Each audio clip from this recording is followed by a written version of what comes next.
Stella Boy Sir taking up Business Administration major in Information Management. I'm here to discuss about synthetic division. For example, 2x cubed minus 3x squared plus 4x minus 1 over x plus 1. First, you have to get this, it will be negative 1. So, get the coefficient of this term. The coefficient is 2, 3, 4, and 1. Negative 1.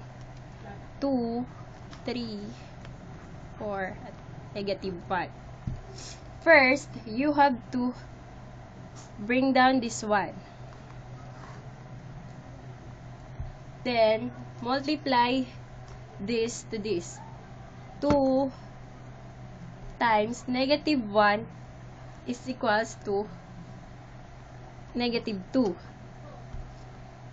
3 plus negative 2 is 1. 1 times negative 1 is equals to negative 1.